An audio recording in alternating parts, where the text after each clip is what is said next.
Bonjour, bonjour et bienvenue dans cette nouvelle vidéo. C'est en compagnie de mon DK que je t'accompagne ce matin parce que j'avais très envie de refilmer une semaine dans mon assiette mes spéciales petit déjeuner. Alors ce ne sera pas des recettes forcément traditionnelles que tu as l'habitude de voir. J'avais envie d'un petit peu changer, de me challenger à te proposer des idées originales. Aussi, je me suis parfois inspirée de recettes que je voyais sur les réseaux, notamment Instagram.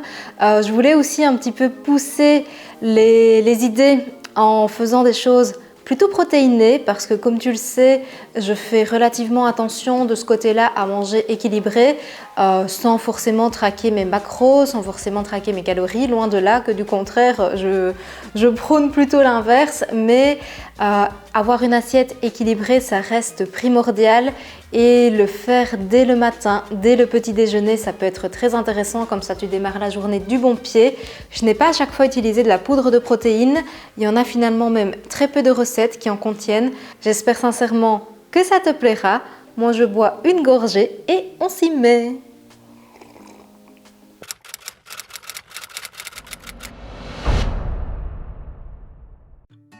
Pour la première recette, je te propose qu'on réalise des cookies ultra riches en protéines. Pour ça, j'utilise des flocons de soja. Moi, je les achète en magasin bio, mais si jamais, je te mets en barre d'infos des sites où tu peux facilement les commander. J'ajoute de la compote de pommes ainsi que du beurre de cacahuète qui est également très riche en protéines, quelques gouttes d'arôme d'amande qui vont leur apporter un bon petit goût et les sucrer naturellement. Si jamais, tu peux également utiliser du sirop d'érable ou d'agave par exemple. On mélange bien et je forme des petits palets avec des mains légèrement humides. Je les place sur une feuille de papier cuisson que j'ai enroulée autour du socle de mon air fryer et je les cuis pendant 8 minutes à 180 degrés. Évidemment au four ça fonctionne également, il faudra juste les laisser un petit peu plus longtemps. Je les recouvre ensuite de chocolat fondu et pour le décor de quelques amandes effilées. Et voilà, ils sont prêts à être dégustés et également idéal à emporter sur ton lieu de travail par exemple. Ils se conservent très bien pendant 2-3 jours au frais. Aujourd'hui, je suis d'humeur aventurière. J'ai très envie de tester une recette de pâte à cookies crue mais à base de pois chiches. On va y ajouter également du beurre de cacahuètes ou d'amandes, je ne sais pas encore, ce qui va encore plus l'enrichir en protéines.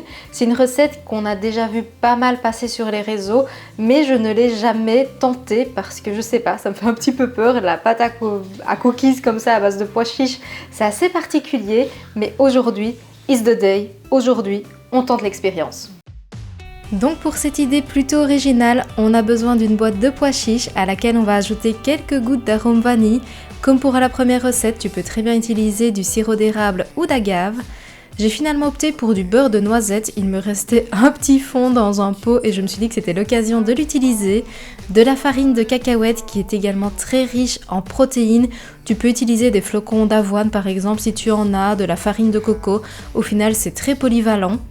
Une pincée de sel pour rehausser toute la saveur et en le passant au blender, je trouvais la texture un petit peu trop sableuse donc j'ai ajouté du yaourt Alproskir qui a également l'avantage d'enrichir encore cette préparation en protéines.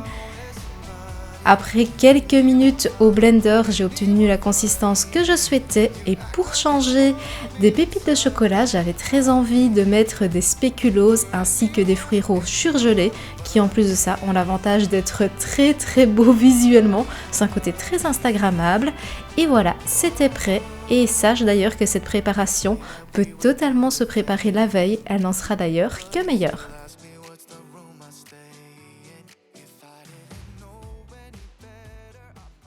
Dégustation, mais je peux déjà te dire qu'en l'enlevant du blender, ça me donnait super envie. Au niveau de la texture, tu vois, c'est vraiment comme une pâte à cookies. J'ai mis des fruits rouges et du spéculoos, mais évidemment, tu varies en fonction de ce que tu aimes et de ce que tu as. Moi, c'était surtout pour changer des sempiternelles pépites de chocolat. J'adore! Dans les vidéos recettes, c'est normal qu'on voit moins le chien. Bah oui, t'as déjà les weekly vlogs où on te voit. Tu veux qu'on crée une chaîne YouTube rien que pour toi? Comme ça tu es la star? Place à la dégustation, j'espère que c'est bon.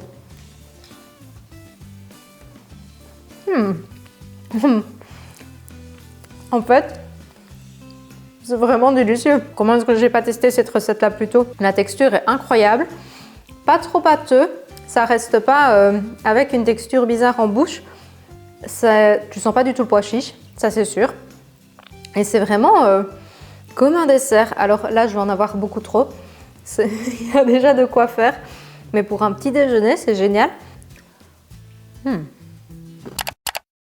C'est assez rare parce que je suis plus team petit déjeuner sucré que salé le matin. D'ailleurs, si tu es habitué à mes contenus, une journée dans mon assiette, une semaine dans mon assiette, tu dois être au courant. Mais ce matin, j'ai vraiment envie d'un repas salé. En fait, ça s'explique parce que j'ai pas pris de repas tout de suite en me levant, j'avais pas faim et ça le décale. Du coup, je pense que je vais partir sur une espèce de brunch. Et pour cette version salée, une chose que j'adore me faire, ce sont des haricots rouges rissolés. Pour ça, je les fais revenir dans de l'huile d'olive avec du cumin, du sel, de l'ail et du poivre. J'aime bien quand ils deviennent bien croustillants, donc je les laisse assez longtemps.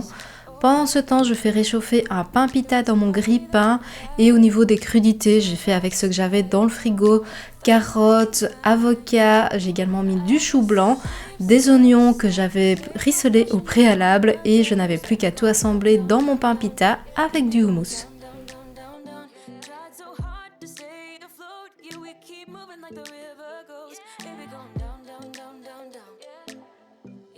Évidemment, je te propose cette recette pour un petit déjeuner, mais sache que tu peux totalement la prendre pour un lunch par exemple, dans une boîte repas à emporter encore une fois pour ton temps de midi. Elle peut être idéale et elle est super gourmande. Moi, j'ai adoré.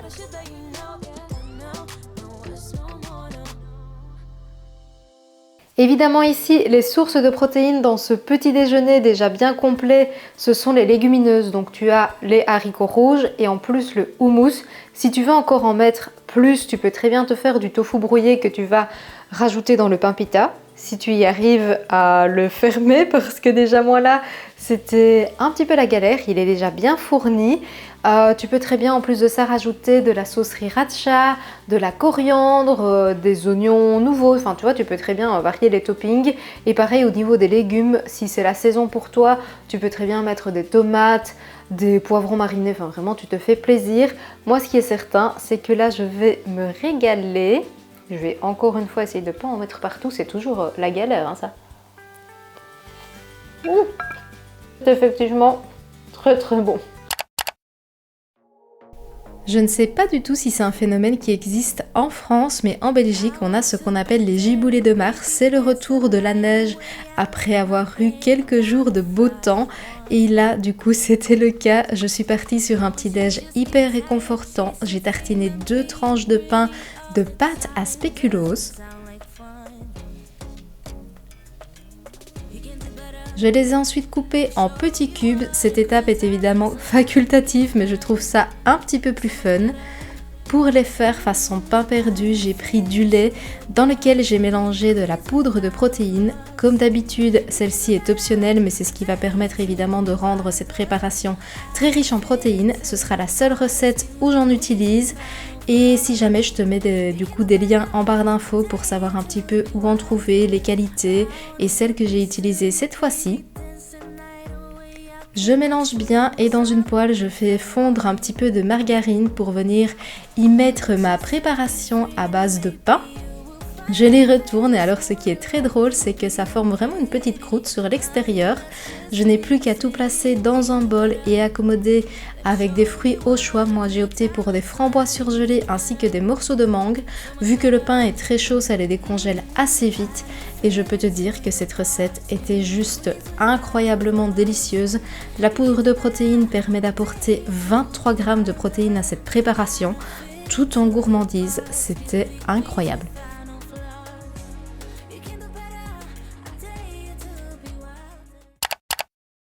Et pour la dernière recette de cette vidéo, je voulais quand même encore te reproposer une idée salée qui est parfaite d'ailleurs pour un brunch. Tu as sûrement vu passer sur les réseaux les smashed potatoes. On en a vu un petit peu à toutes les sauces, que ce soit sur Instagram ou sur TikTok. Moi, je vais le faire avec des patates douces parce que c'est tout ce que j'ai. Et pour les protéiner, on va faire du tofu brouillé.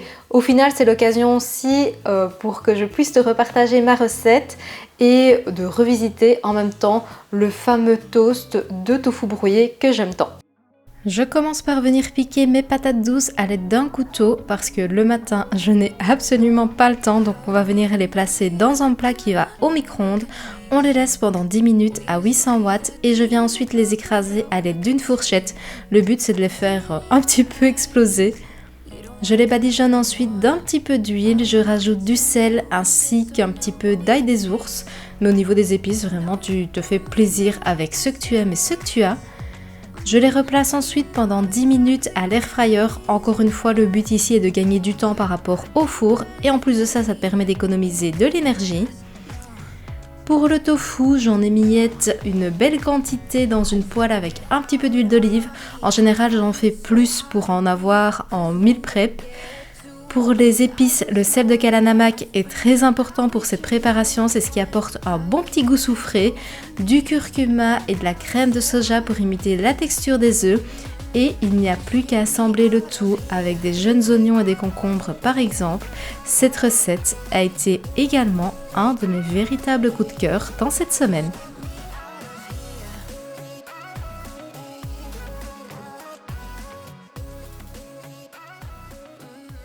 J'espère sincèrement que cette vidéo t'a plu, qu'elle t'a permis de faire le plein d'idées pour démarrer la journée du bon pied avec un bon repas. Moi, je t'avoue que je me suis régalée avec toutes ces idées recettes et d'ailleurs, n'hésite pas à me dire en commentaire laquelle tu as préférée. Je pense que mon coup de cœur va particulièrement au pain perdu avec le l'insert avec la pâte de spéculoos. Et ce qui est top, c'est que tu peux vraiment la varier en mettant les fruits que tu veux. Moi j'ai utilisé des fruits surgelés, mais tu peux très bien faire des pommes caramélisées par exemple, tu te fais plaisir et même au niveau de l'insert, tu peux très bien mettre du beurre d'amande, enfin tu l'as compris, tu varies comme tu préfères. Si ça t'a plu, n'oublie pas de me laisser un petit pouce bleu et surtout ne manque pas de t'abonner pour ne pas manquer toutes les prochaines idées recettes et la suite de mes aventures. En attendant et comme d'habitude, prends soin de toi, on se donne rendez-vous dimanche pour notre traditionnel weekly vlog et je te dis santé!